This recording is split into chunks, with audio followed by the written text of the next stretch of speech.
the path can be a path of suffering or of joy. Depends on you. Without the knowledge of karma and reincarnation, it may become or be a path of suffering.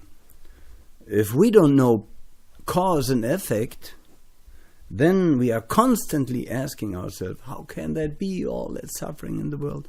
And we become unable, or we are hindered in helping others, because these questions are not solved, are not answered for us. So this is also why here on the path we talk about cause and effect, and the cause of suffering, the cause of joy. And it is always your own action. Man himself is the creator of suffering or of happiness. Now, you can shorten the path if nirvana is your goal. If your goal is to be born happy, protected, loved, to live happy, protected, loved, and then to die happy, and then to reincarnate and return in a new life, happy, to live happy, to die happy, you can have that. You can also escape the circle of life and death, the wheel of life and death, samsara, not to return anymore, to remain in nirvana. Choice is up to you. Masters and adepts renounce nirvana. They remain with us and clad themselves in bodies, limit themselves actually compared to the awareness of nirvana, and they are here to help us on the path. We spoke about the eternal God principle, harmony. Harmony must be in the universe, and when we disturb that harmony, we will be pushed, often very painfully, into the right direction. And so I warn always to say, well, that's their karma, we heard Lanu. They deserve it. If we do that, if you do that, you will reap exactly that karma. So that you learn that you are here to help others. And I repeat, not to load the entire burden of suffering of the world on your shoulders. This is why there are zillions of shoulders. For the moment, 7 trillion. 7 billion shoulders. If we don't count the spiritual shoulders. So, if you want to carry the suffering and the burden of the world on your shoulders, it will crush you, it will kill you, it will destroy you. That's not your purpose in life. And this is why you need the teaching and the path to understand where your place is and where you can help. Now, there is no happy event, no sad event that cannot be traced back to your own activity, to your own being, to your own behavior in this or a past life. And only a philosophical spirit, dear friends,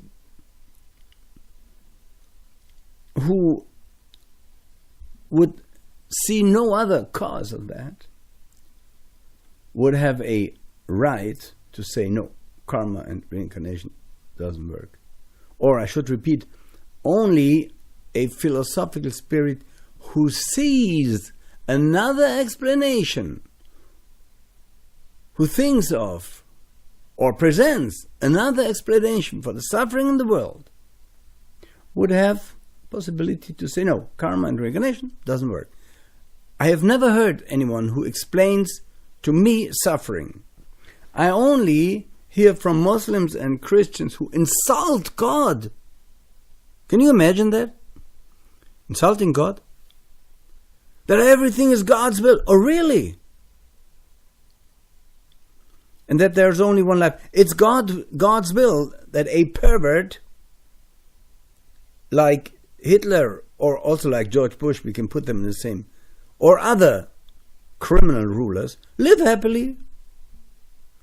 And at the same time, a little child dies in Africa of AIDS, or pedophile priests get fatter and fatter, and at the same time 25,000 children starve to death each day, you will say that's God's will. You should be ashamed. You should be ashamed. So, now, why don't we remember past lives? I don't know if we spoke about that, but it just comes to my mind.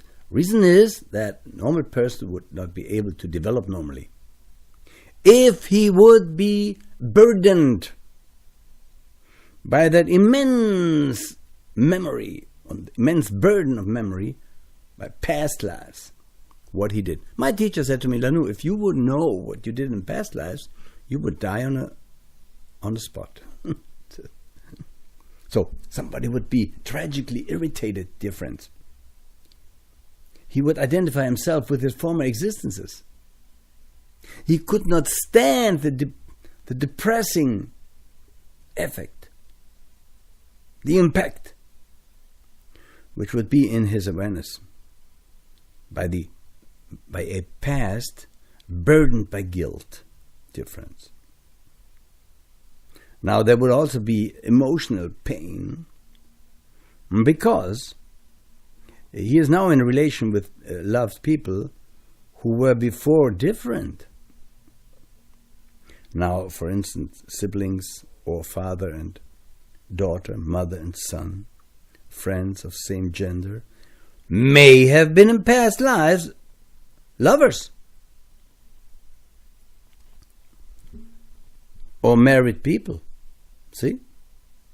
And therefore, now, why does that happen? Why do we come always together in different bodies and different relationships, as friends, as lovers, and that? Because the Divine Source wants unconditional love, super or beyond personal attachment. See? So the first step to unconditional love is conditional love or conditioned love. That's how it works. So therefore an adept, a liberated being, loves a spoon the same way than a sick person, the same way than a table.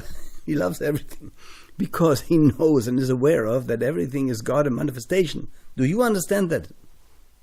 So if you still love this and that not, if you still love this one but you hate that, then you are under the illusion of separation. And as I always say, and as the Book of Light teaches, at the root of each crime is a feeling of separation or being separated. The truth, or no, the reason for that is that we are only aware of 1/7 of our beings, of the physical body. The Book of Light teaches man is 7/7. It means man is a divine spark surrounded by 7 sheaths of energy.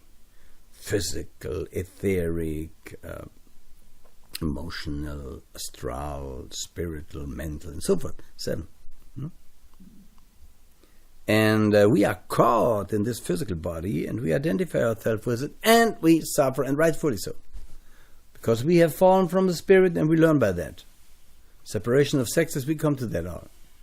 Will not be always. Sexual reproduction will end soon.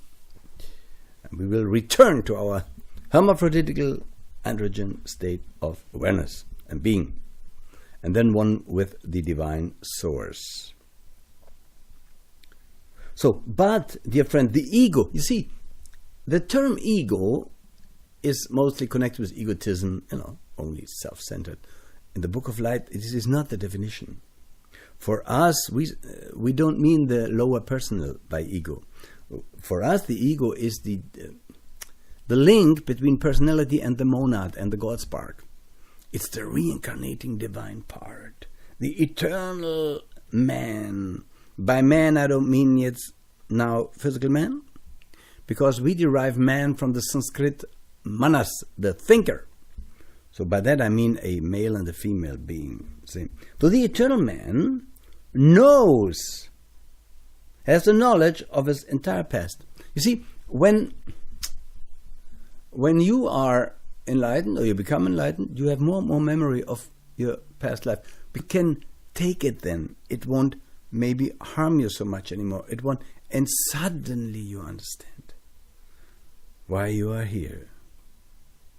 To return fully aware to the source. See, the purpose of life is to have complete awareness of our divinity in physical matter.